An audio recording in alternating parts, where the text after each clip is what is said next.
अब इसमें हम पढ़ेंगे क्वेश्चन नंबर 4। अब इसमें हमें क्या गिवन है कि एबीसीडी हमें रेक्टेंगल गिवन है और इसमें और कुछ लिखा है हमारे पास। पढ़ते हैं क्या लिखा है कि एसी जो डायगोनल है ना वो बाइसेक्ट कर रहा है एंगल ए को भी और बाइसेक्ट कर रहा है एंगल सी को भी। इसका क्या मतलब है कि ये जो एसी डायगोनल है ना ये क्या है एंगल ए को भी दो इक्वल पार्ट्स में डिवाइड कर रहा है। इसका मतलब क्या है ये पार्ट और ये पार्ट हमें इक्वल दिया है और ये जो एसी डायगोनल है ना ये एंगल सी को भी दो इक्वल पार्ट्स में डिवाइड कर रहा है। इसका मतलब ये पार्ट और ये पार्ट भी आपस में क्या है इक्वल हमें ऑलरेडी गिवन है। तो हमें अगर हम सपोज करते हैं ये एंगल 1 ये एंगल 2 ऑलरेडी गिवन है और ये एंगल 3 और ये एंगल 4 हमें ये ऑलरेडी गिवन है। यहाँ पे साफ साफ लिखा हुआ है कि ABC is a rectangle in which diagonal AC। ये जो AC डायगोनल है ना ये क्या है एंगल A को भी दो इक्वल पार्ट में डिवाइड कर रहा है और एंगल C को भी दो इक्वल पार्ट में डिवाइड कर रहा है। पहला पार्ट हमें क्या प्रूफ करना है कि ABCD इज अ स्क्वायर। हमें फर्स्ट पार्ट क्या प्रूफ करना है ABCD इज अ स्क्वायर। अब देखिए हमें ABCD क्या है एक रेक्टेंगल गिवन है। ABCD is a rectangle given है। इसका मतलब क्या है अब देखिए मैंने आपसे अभी क्या बोला था कि रेक्टेंगल जो होता है वो भी तो एक पैरेललोग्राम होता है और पैरेललोग्राम हो रेक्टेंगल हो उसमें अपोजिट साइड्स तो इक्वल होती हैं। तो इसका मतलब क्या होगा AB is equal to CD होगा और AD is equal to BC होगा। ये क्या हो जाएगी रेक्टेंगल की प्रॉपर्टी हो जाएगी। अब देखिए अभी आपसे मैंने क्या बोला था कि अगर आपके पास कोई क्वाड है और अगर उसमें अपोजिट साइड्स इक्वल हैं और अगर आपको उसकी चारों साइड्स इक्वल दिखानी है तो इसका मतलब आपको एक काम करना है आपको उस क्वाड की कोई सी भी दो कंसेक्यूटिव साइड्स को इक्वल दिखाना है। कोई सी भी दो एडजेसेंट साइड्स को इक्वल दिखा देना है। अगर मैं इसको मानता हूं पहली इक्वेशन इसको मानता हूं सेकंड इक्वेशन। अब देखिए मेरे को ABCD को स्क्वायर प्रूफ करना है और स्क्वायर की मेन प्रॉपर्टी क्या होती है कि उसमें चारों साइड्स इक्वल होती हैं। अगर आपने उसमें चारों साइड इक्वल दिखा दी तो आपका स्क्वायर प्रूफ हो जाएगा। अब देखिए मैंने आपसे अभी बोला था कि अगर आपके पास अपोजिट साइड्स इक्वल गिवन हैं और अगर आपको चारों साइड्स उसकी इक्वल दिखानी है मतलब AB is equals to BC is equals to CD is equals to DA equal दिखाना है देन आपको सिर्फ एक काम करना है कोई सी भी दो कंसेक्यूटिव साइड्स को आपको इक्वल दिखा देना है। तो मेरा मन कर रहा है कि मैं एक काम करता हूं मैं AB और AD को इक्वल दिखा देता हूं। अब देखिए AB का अगर मेरे को AB को AD से इक्वल दिखाना है इसका मतलब CBCD से प्रूफ होगा। अब हमें AB का हमारे पास क्या ट्रायंगल है AB का ट्रायंगल है ABC। तो इन ट्रायंगल ABC एंड कौन सा लेंगे ट्रायंगल हम अगर हमें AD का देना है तो ADC हो जाएगा ABC। अब देखिए अब इसमें हमें थ्री थिंग्स हमें इसमें इक्वल दिखानी है। पहली चीज तो बहुत इजी है AC is equal to AC क्या हो जाएगा हमारे पास कॉमन हो जाएगा। और देखिए आपको देखिए अब ये जो एंगल 1 है ये इस वाले ये ADC में आ रहा है और ये जो एंगल 2 है ये ABC में आ रहा है। एंगल 1 है जो ये ADC में आ रहा है और ये एंगल 2 जो है ये ABC में आ रहा है। इसी तरह आप देखिए एंगल 3 जो है ये ADC में आ रहा है और एंगल 4 जो है आपका ये ABC में आ रहा है। अब देखिए एंगल 1 जो है ये पूरा पूरा ADC में आ रहा है। ऐसा नहीं देखिए एंगल 1 कंप्लीट एंगल जो है ADC के अंदर आ रहा है। तो आपको ये मेक श्योर है करना कि जो भी आपने एंगल लिया है ना वो कंप्लीटली उस ट्रायंगल के अंदर आना चाहिए। अब देखिए angle 1 is equal to angle 2 और angle 3 is equal to angle 4 लिख सकते हैं और ये तो हमें ऑलरेडी गिवन है। ये तो हमें ऑलरेडी गिवन है एंगल 1 2 के इक्वल और एंगल 3 एंगल 4 के इक्वल है। This thing is already given to us. ठीक है अब हम क्या लिख सकते हैं कि ट्रायंगल ABC जो होगा ये कॉन्ग्रुएंट हो जाएगा ट्रायंगल किसका ABC के बाय एंगल देखते हैं एंगल साइड एंगल लेते हैं। एंगल बीच में साइड आ रही है फिर से एंगल आ रहा है एंगल साइड एंगल बीच में आ रही है साइड फिर से हमारे पास आ रहा है एंगल। अब देखिए अब आप ना यहाँ पे एंगल 1 की बजाय DAC भी लिख सकते हैं और एंगल 2 की जगह CAB भी लिख सकते हैं। सेम एंगल 3 की जगह एंगल ACD भी लिख सकते हैं और एंगल 4 की जगह ACB भी लिख सकते हैं आप यहाँ पे। अब मैं क्या लिख दूंगा AB is equals to AD लिख दूं CPCT से AB is equals to AD लिख देता हूँ बाय CPCT। ये हो जाएगी मेरे पास तीसरी इक्वेशन। अब देखिए, अब इसके आगे का इधर सॉल्व करते हैं। अगर मैं आपसे from first, second and third, अब देखिए यहाँ पे मैंने अपोजिट साइड्स ऑलरेडी इक्वल दिखा दी, और यहाँ पे मैंने दो एडजेसेंट भी साइड्स ऑलरेडी इक्वल दिखा दी। आपसे मैंने बोला था अगर आपको किसी फिगर की चारों साइड्स को इक्वल दिखाना है, और अगर आपको opposite sides already equal given है, तो आपको कोई सी भी दो एडजेसेंट साइड्स को इक्वल दिखाना है, आपकी चारों साइड्स इक्वल प्रूफ हो जाएंगी। तो मैं क्या लिख सकता हूँ, A B is equal to B C is equal to C D is equal to D A. ये क्या हो गया, A B C D is a square proof हो गया मेरा। अब देखते हैं इसका सेकंड पार्ट। सेकंड पार्ट में क्या बोला है, डायगोनल बीडी। अब उसके लिए हम क्या करते हैं, डायगोनल बीडी को ड्रॉ कर देते हैं। ये मेरे पास हो गया, बीडी को मैंने ड्रॉ कर दिया। अब क्या बोला है, बीडी जो है बाइसेक्ट कर रहा है, ये जो बीडी डायगोनल है बाइसेक्ट कर रहा है एंगल बी को भी और एंगल डी को भी। अब देखिए बी जो है हमारे पास, इसका मतलब इन दोनों एंगल्स में बाइसेक्ट हो रहा है। सपोज मान लेते हैं ये एंगल 5 और एंगल 6, और एंगल डी जो है आपका एंगल 7 और एंगल 8 में आपका बाइसेक्ट हो रहा है। अब बेसिकली हमें क्या दिखाना है, एंगल 5 = 6 दिखाना है और एंगल 7 = एंगल 8 दिखाना है। अब अगर हम इसका सेकंड पार्ट देखते हैं यहाँ पे, तो टू प्रूफ में हमें क्या करना है, एंगल 5 = एंगल 6, एंगल 7 को एंगल 8 के इक्वल दिखाना है। प्रूफ पे आ जाते हैं। अब आप देखिए कि एंगल 5 का हमारे पास क्या ट्राइंगल है, एंगल 5 का हमारे पास ट्राइंगल कौन सा है, ये वाला ट्राइंगल है, और एंगल 6 का हमारे पास कौन सा ट्राइंगल है, ये वाला है एंगल। अब देखिए, अब मैं क्या लूंगा, ए बी डी ले लूंगा और बी सी डी ले लूंगा। इसमें क्या हो जाएगा, 5 = 6 हो जाएगा और 7 = 8 हो जाएगा। मतलब एक ही बार सिमिलैरिटी प्रूफ, एक ही बार कॉन्ग्रुएंसी प्रूफ करके 5 = 6 भी हो जाएगा, 7 = 8 भी हो जाएगा प्रूफ मेरा। तो एंगल 5 का हमारे पास क्या ट्रायंगल हो जाएगा, angle A B D, in triangle A B D. And triangle क्या हो जाएगा, एंगल 6 का हमारे पास क्या ट्रायंगल है, B D C, B D C हो जाएगा मेरे पास।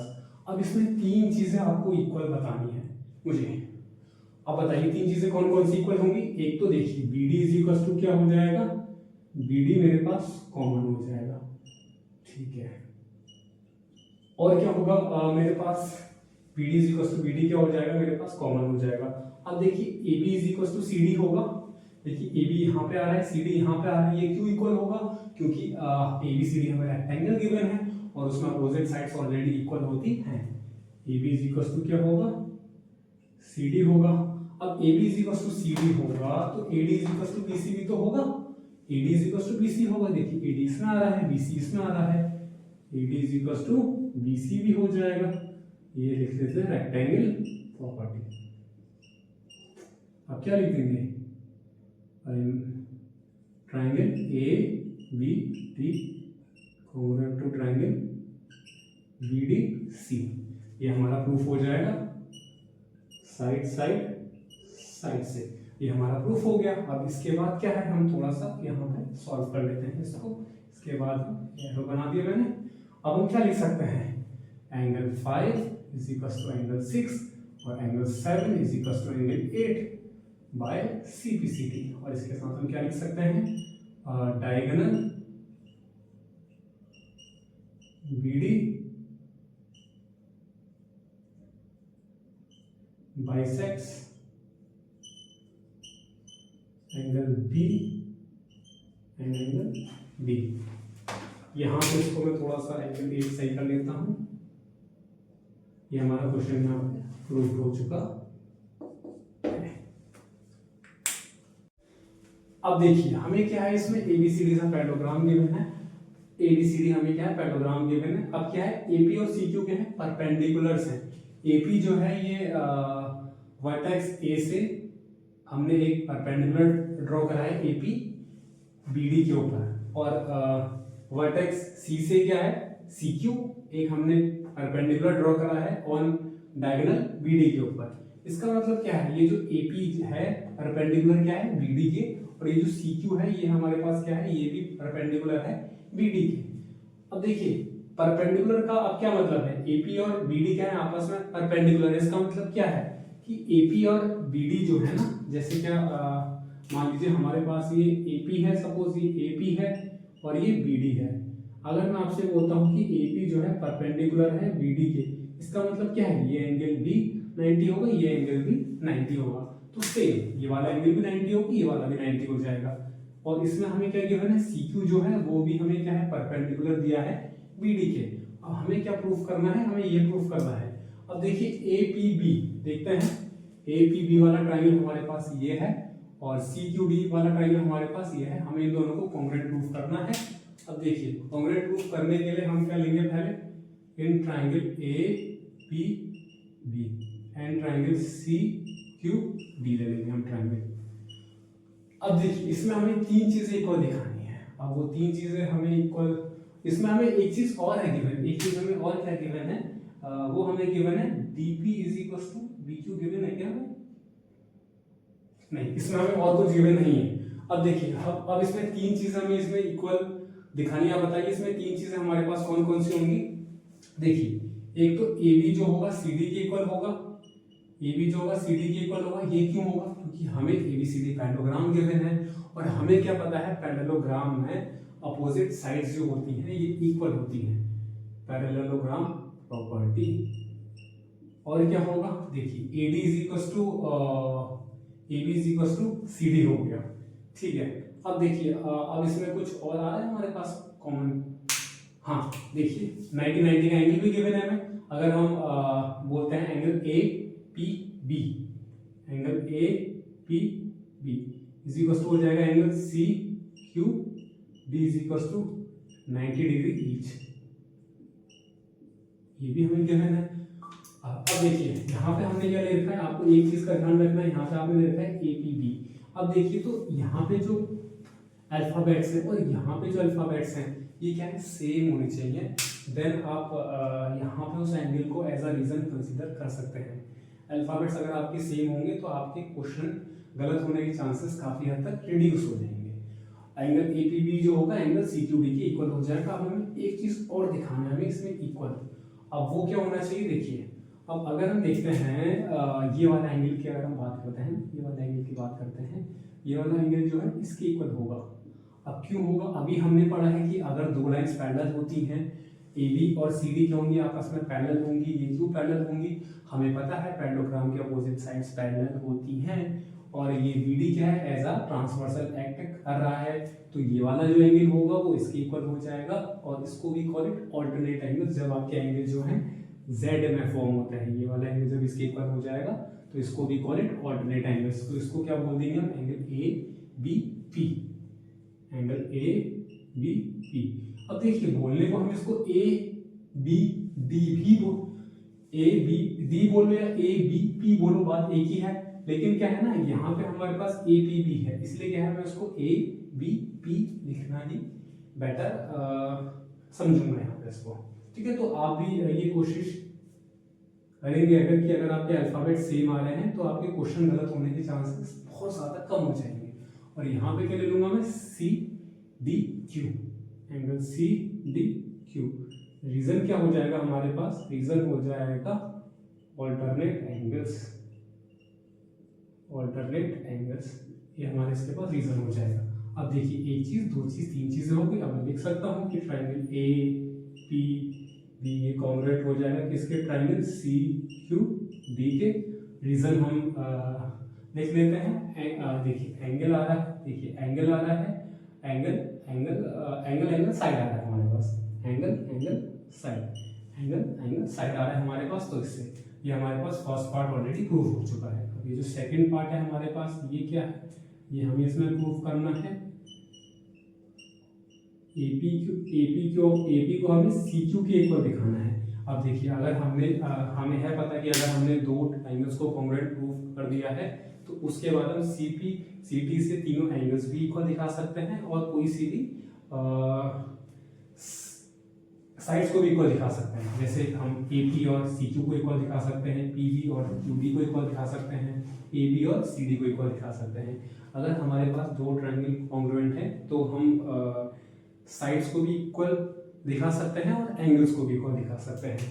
तो हम क्या यहाँ से हम क्या बोल देंगे, प्रूफ आ जाता है यहाँ पे AP is equal to CQ, ये हो जाएगा बाय CP CT, और ये क्वेश्चन हमारा प्रूफ हो गया है।